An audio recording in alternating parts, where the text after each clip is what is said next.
अगर वो भक्ति चाहता है तो ये बकवास छोड़नी पड़ेगी, भगवान पर आश्रित होना पड़ेगा। जो परमात्मा दे करे वही ठीक होगा, हमारे हित में होगा।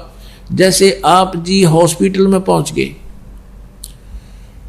डॉक्टर के पास, अब डॉक्टर ने आपको एडमिट कर लिया, तो वहां मरीज की नहीं चल रहा, बिल्कुल भी मरीज की नहीं चलेगी, वहां डॉक्टर की चलेगी, और डॉक्टर की चलने में हमारा हित होगा। अब आप चाहती हो कि मैं थोड़ी सी चीनी खा लूं, डॉक्टर कहता आपको शुगर ज्यादा है, ये नहीं टच करना, और आप फिर भी खाते हो तो मरो।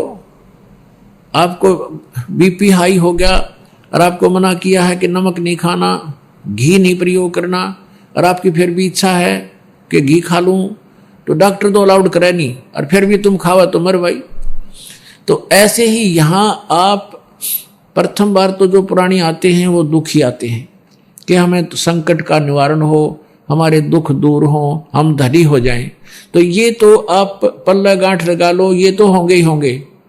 आपका संकट भी दूर होगा, आप धनी भी हो जाओगे, क्योंकि ये प्रोसीजर अकॉर्डिंग टू द शास्त्र है, ये शास्त्र अनुकूल साधना, भगवान का विधान है कि इससे तो लाभ होगा ही होगा आपको। लेकिन केवल ये ज्ञान इसलिए दिया जाता है आप इन्हीं तक सीमित ना रहना। आज एक संकट निवारण हो गया आपका और आप चले गए, ठीक हो गया, हमें राहत होगी, हमें क्या आवश्यकता हो जाने, और फिर 20 और आ जाएंगे कर्म के पता नहीं कितने, फिर उनको कौन खत्म करेगा।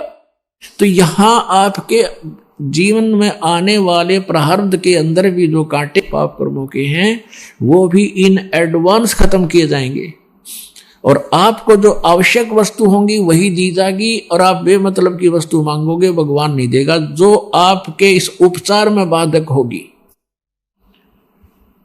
पुणात्मा, इतना ज्ञान दास आपको बता रहा है। शाम को 3 घंटे सत्संग किया, वैसे भी 2-2 घंटे तकरीबन कोशिश करता हूं कि हर तरह से हर पहलू पर विचार देकर, क्योंकि प्रत्येक सत्संग में बच्चे बदलते रहते हैं, और पुण्यात्मा है वो लगातार रहते हैं उनके से, तो फिर पुण्य है ही नहीं किसी के, वो तो रंगे जाएंगे भगवान के रंग में। लेकिन जो थोड़ा समय प्राप्त होता है उनको भी दास चाहता है कि सब तरह के मिश्रण साथ एक बार खिला दूं, ताकि इनको कुछ विश्वास दृढ़ हो। तो इतना ज्ञान दिया जाता है, इसका उद्देश्य ये नहीं है, नहीं तो आपको नाम दे दूं और तुम ऐसे करो, ठीक है, वो छोटे मोटे रात तो आपको मिल ही जाएंगे, लेकिन आप यहां दृढ़ नहीं हो सकते। ज्ञान के बिना आप यहां रुक नहीं सकते, और ज्ञान से ही आदमी को पता चलता है आत्मा को कि कौन सा अहित है और कौन सा हित है।